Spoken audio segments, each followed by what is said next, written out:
What's going on, everybody? Welcome back to another episode of Cowboys Culture Podcast. As you know, we just released a video earlier this week, but we've got a little bit special thing planned for this Lions game that we've got coming up this week.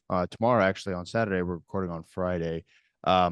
We are here with Marisa from Heard That with Marisa Tigney on YouTube, and she is a devout Lions fan. And we are going to be here just talking about this matchup and how we feel about our respective teams.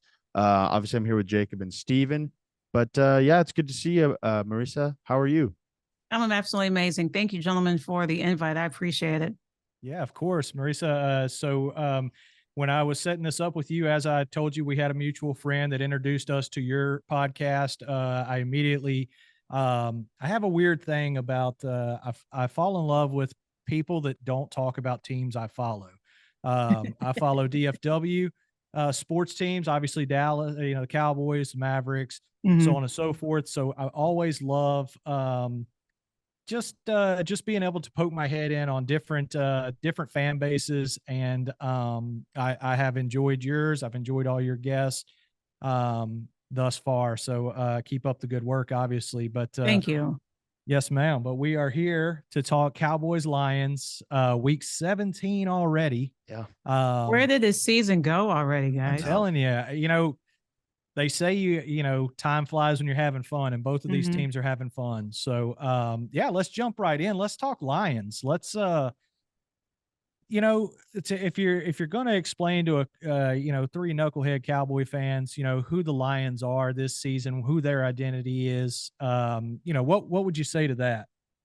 The Lions is just one word, and that was introduced by Dan Campbell when he came in 3 years ago, and that's grit. That's a lot that we see out of this team. Some of the games have not been the best. Some of them have been closer than expected. Some of them that we have been projected to win, i.e. the Chicago Bears game at Chicago. That was, kind of a rocky embarrassment. But then this is a team of resiliency. They turn around and they get it together by the next game. And I just am so appreciative of what Dan Campbell, what Sheila Ford has done. Yeah. Sheila Ford Hamp in this amazing upper office. Brad Holmes, rolling the dice and adding the pieces what we needed, especially the run game, especially on defense. We have an incredible rookie tight end, Sam Laporta. So it's rookies like him and rookies like Jahmyr Gibbs, and then getting a veteran, David Montgomery, and then Amon-Ra St. Brown, coming back off the injury. And then, we got on edge, go blue to the Michigan fans getting ready for the bowl. But, Aiden Hutchinson, adding him right on edge. So it's just like these pieces that they are rolling the dice on, that they're drafting needs. And that is, been something that Lions have not been well known for. It's been always the flashy name, but it hasn't been the pieces that are needed on defense, on special teams. A QB, Jared Goff, he's been at the Super Bowl when he was on the Rams, and then the switcheroo came, and literally all of 3-1-3 and Detroit fell apart when John Matthew Stafford went to another team, and so we got Goff. But this team, from where they were starting off in the Goff era of 3-13, and to come and be right now sitting at 11-4 and playing a team that is very respected. And it has not been easy on the Cowboys end on certain games, but the resiliency of this Detroit Lions team, the grit of this Detroit Lions team, the fan base, just the dedicated fan base of seeing what has been the ups and the downs, and this, 0-16s, and being the first team to do so in the complete turnaround. I literally have said that this is the coaches and the players. We were like I compared it to the island of misfit toys from Rudolph and the Red-Nosed Reindeer, that, we went through so much of, the coaches, and it was just like a turnstile Rolodex of how many people, led this team.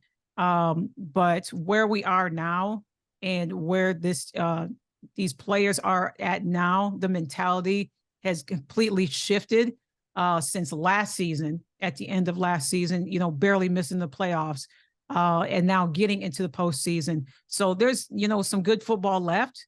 And then, I'm excited about this weekend, and then we move on from there. But it's literally one game at a time, guys, of what, both of these teams, like I said, that I respect, are going to do on Saturday.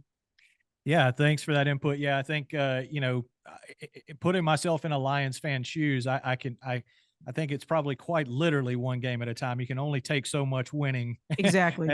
Come a long way since the Silver Dome days, but yeah, I mean, I think this panel right here, it's an NFC team, it's an NFC rival, if you will. But I think we've quietly pulled for the Lions. Dan Campbell's a Texas man, and you like seeing success stories like Goff. He's been way up here, he's been way down here, and here he comes again. We've kind of, outside of going to a Super Bowl, we've kind of been on that roller coaster with Dak Prescott for the last 8 years, who's finally kind of getting it together. So all that being said, I'll just straight up ask you, are the Lions,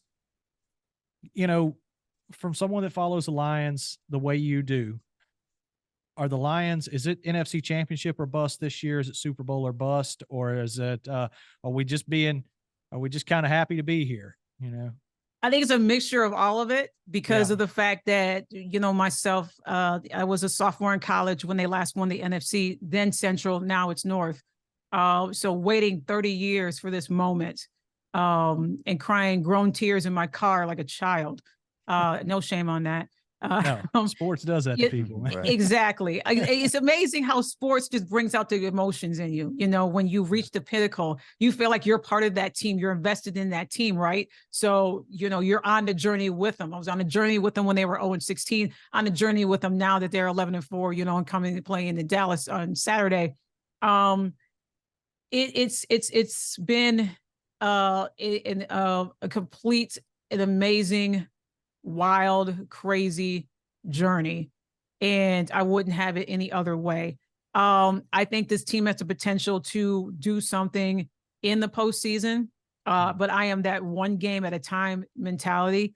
But listen, your girl is ready, got her luggage out in case she wants to jump on the way to Vegas real quick. So trust and believe. All of that is happening. But like I said, you guys, I'm just one game at a time, and how we do, and assess each one from there is my whole mentality about that. Absolutely. Basically, when it comes to this game, what I wanted to ask was, if Detroit's going to win, or what would cause Detroit to win, what would cause Detroit to lose? Like, what do you think are the keys to this game, if you had to say?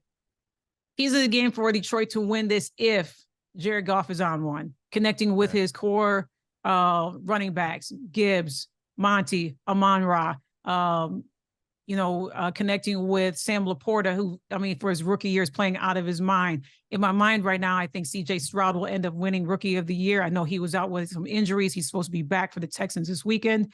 But Sam Laporta is like right there in my mind, a close second. Those have to be, Jared Goff has to make those effective. We have to make smart plays and, just make things happen. How Detroit can lose this, the defense. Sometimes the defense, to me, like I said to y'all before we even hit record on this, can give me so much anxiety and blood pressure that Tums is on standby.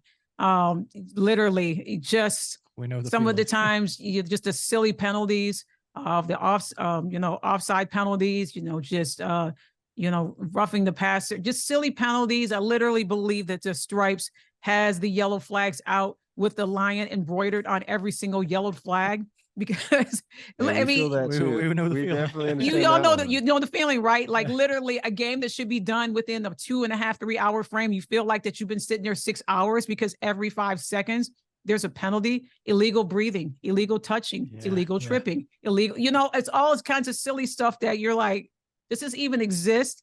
So that to me, the penalties, the defense, the ups and downs and the yo-yo of it, I would be lying to myself And to those Lions faithful to sit there and say, oh my gosh, our defense is rock solid and I have confidence in them every single week. You know, we know who we're facing this weekend. I mean, the Dallas Cowboys are not a slouch, even though y'all lost, you know, Diggs for the season, but you have a goal mine in Deron Bland. I mean, hello, you know, that has been every quarterback's nightmare with the picks that he got. I believe, you can correct me if I'm wrong, he got like 5 in a game or so. I mean, that's just absolutely phenomenal. So those are the keys for me. You know, we can win this and how we can lose this. But, you know, again, we're going against you guys that have made the adjustments, if you will, on offense, but you've made them on defense as well. And some of the games that, whether is going to be a close one, y'all were able to figure it out. I have to give the Dallas Cowboys credit because I know people have said, well, they played a horrible New York Giants team because they were hurt and Daniel Jones this and everything else. And people precisely watched how you all blew them out and the plays that were made. And people, they need to get the narrative out of their mind that Dak can't throw. I mean, that right there. Yes, y'all blew them out, but you blew them out because you made the adjustments, especially on offense. Dak Prescott's arm, just phenomenal. And that's where it's going to be a problem if Detroit falls behind on that, because he can connect to his receivers very quickly and right there in the pocket. So, yeah. So it seems that, if I'm hearing you right, it seems that you're saying you feel confident in your offense and their ability to score points. You're kind of worried about the defense. Are you saying you're kind of expecting a shootout situation? I think it's going to be a shootout situation. I do. Okay. Yeah, I can totally when I see saw that on the calendar, I was like, this is definitely going to be a shootout. Which quarterback is going to, you know, make it happen all the way to the end? It would not surprise me if this game goes into overtime as well. I just don't want it to end in a tie. Please, Jesus. Yeah, I mean, I can totally see that. And I see that more and more as we get closer and closer to this game. Last season, Detroit came here and made it a game. Yeah. I was at that game. High scoring thing, but it was you probably don't remember this, but it was actually Dak Prescott's first game back off of injury from last year. But so it took us a while to get rolling. But yeah, I mean, Goff actually played really well that day.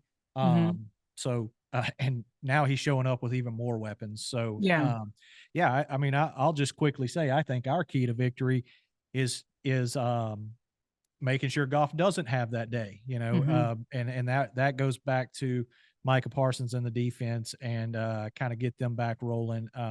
People tell us all the time that Micah goes absent. Micah shuts down from time to time. Kind of going back to what you said, you got to watch these games because he's a disruptor, even if he's away from the ball. But yeah, they tell us that our defense can disappear on us, and which we have. There's been moments where we would agree with that. So I think they've got to be sharp. And they've got to be in Goff's face all day. Ethan, do you have?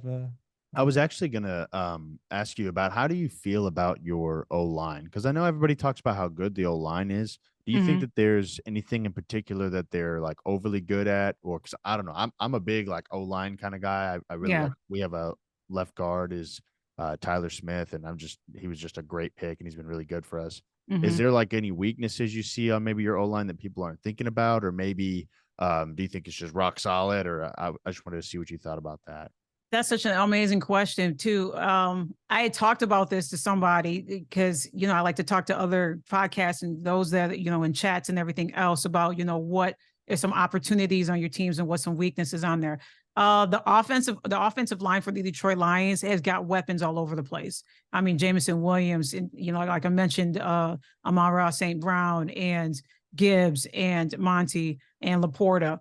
It starts with Jared. I believe it starts with Goff and utilizing them. And again, like you had said, Stephen, you know, the defense not being the disruptor, somehow Goff has to work his way around that and utilize the weapons that he has. To start off this season, gentlemen, he didn't have any interceptions, you know, until he hit that very talented Baltimore team. And then, you know, it just went like way, like just horribly wrong. and then that is where, each week to week he made the adjustments. So for me, it has to be where he has to know that he is coming against a defense that, in all credit to the Dallas Cowboys, made the adjustments when they lost their big player, their right there of Trayvon Diggs, and made the adjustments on that line. And the kudos to y'all through injuries and losing key players, the adjustments that were made and the things that were worked out have worked out. Thus, the reason why Dallas Cowboys has been successful in majority of these games. Thus, the reason why he clinched a playoff spot. And it's like I said, the teams, both of these teams, it's definitely going to be a shootout. Offensively, I like what I see, but I think it starts with Goff for sure, and the play calling of Ben Johnson, who at the end of the season, at the end of postseason, wherever the chips may fall. For some reason, I have a feeling he may not be with us because he's just that dang talented and have an opportunity to be a head coach somewhere. Because as you say, gentlemen, there's going to be many head coaching spots available at the end of the season. Definitely for the Chargers. I think the Raiders got that already locked up and give Antonio Pierce a shot. Yeah. But yeah, so I am for the first time in a long time, I'm happy where our offense is at and feel confident of where they're at. Just the consistency needs to be there and a better decision-making of, throws and plays and the gamble sometimes that, Coach Campbell likes to take. Don't roll the dice so many times. Yeah, no. Again, plays coaches very emotionally. He's just such an emotional guy. And that definitely makes him who he is. I mean, our head coach, we have our critiques about some of the risk he takes as well. But yeah, just speaking on that, those head coaching vacancies, and you talking about, being able to adjust, even when a guy like Trayvon Diggs goes down, that's all Dan Quinn. And I think I think he's probably finally going to go take a head coaching job after this season too. So we're trying to, yeah, I mean, it may be, but I think outside of like winning an NFC championship game, I think he's proven everything you can prove as a defensive coordinator, which he has won an NFC championship game as a head coach in Atlanta. But no, yeah, I mean, when it comes to the Cowboys, just once again, I think same for us. I think we are in for a shootout. I think we're in for an exciting one, guys. Ali, yeah. When Geno Smith showed up here and decided he was awesome. A couple. And the thing is, you don't know which Geno Smith is going to show up. No, yeah, you don't. And we got a dose of him on Thursday Night Football. And I was thinking, because I was at that game and I remember thinking, Geno Smith's he's gonna be the reason. We're gonna cause him to be the reason why they lose the game. And he was lights out. I mean, he was incredible. And we just kind of squeaked by on that one. It's kind of similar to what happened last year when we played y'all. Yeah. I was thinking, oh yeah, this and that, we're gonna win because of this, we're gonna win because of that. And by the end of it, I was like, man, that was a nail biter, man. And I last year, at least specifically, it was, I know, because Dak was coming back from injury. But on that same note, I guess my last question for you was, what kind of more lighthearted, what stress level are you about this game in particular? I think I'm more excited about it than stressed. Okay. Just for the sheer fact, I'm still, hyped of the fact of, what the Detroit Lions have done, how long it took us to get to this point.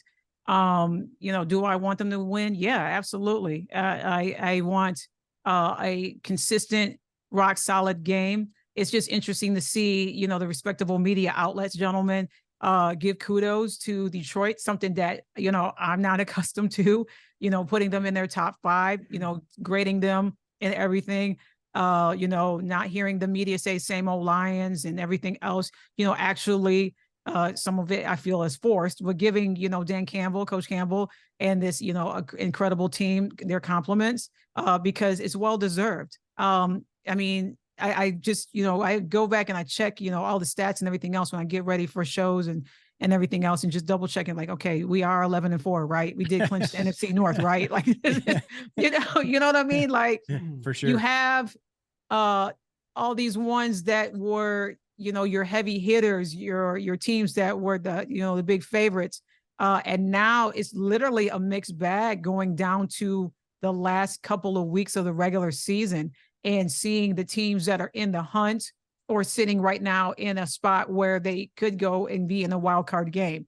So, this is an exciting time in football, gentlemen, where, you get to see, yes, our teams did clinch, but now we're looking at, okay, who's going to be making it in? We saw Cleveland, 39-year-old Joe Flacco, just at home on his couch chilling, just come in here and, that right there, what's going to happen with him? Because he's playing out of his mind right now.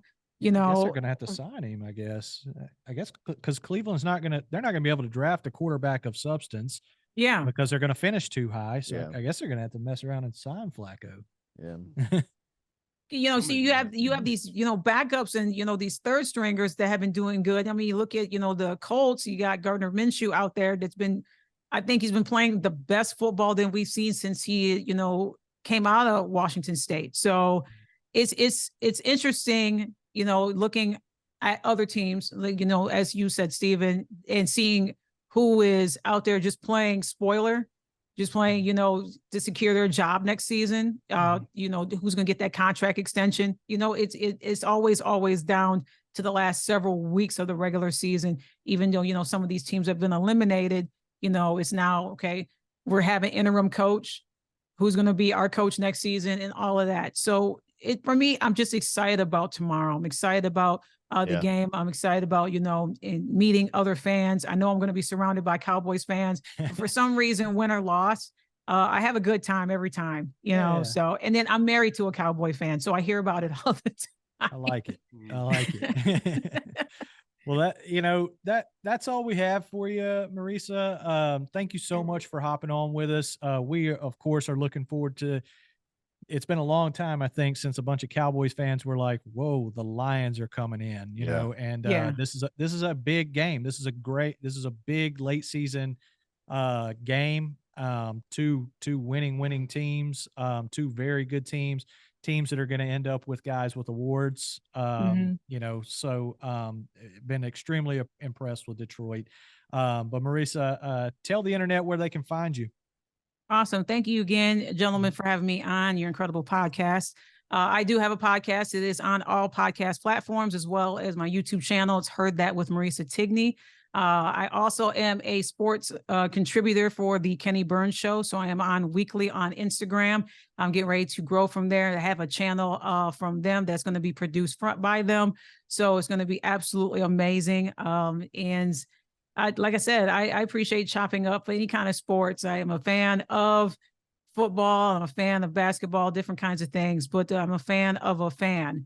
And the good fans that, will come together. Yes, they want their teams to win, but, just being respectful and having a good time, doing all of that and trading stats and, talking about teams. That's my passion. That's what I love to do. So thank you, gentlemen, for having me on. Yeah, absolutely. And good luck to your Wolverines in the playoff. Let's go blue, baby. All right. We'll see you guys next time. Yeah. We'll see y'all. Thanks, Marisa. We'll talk to you soon.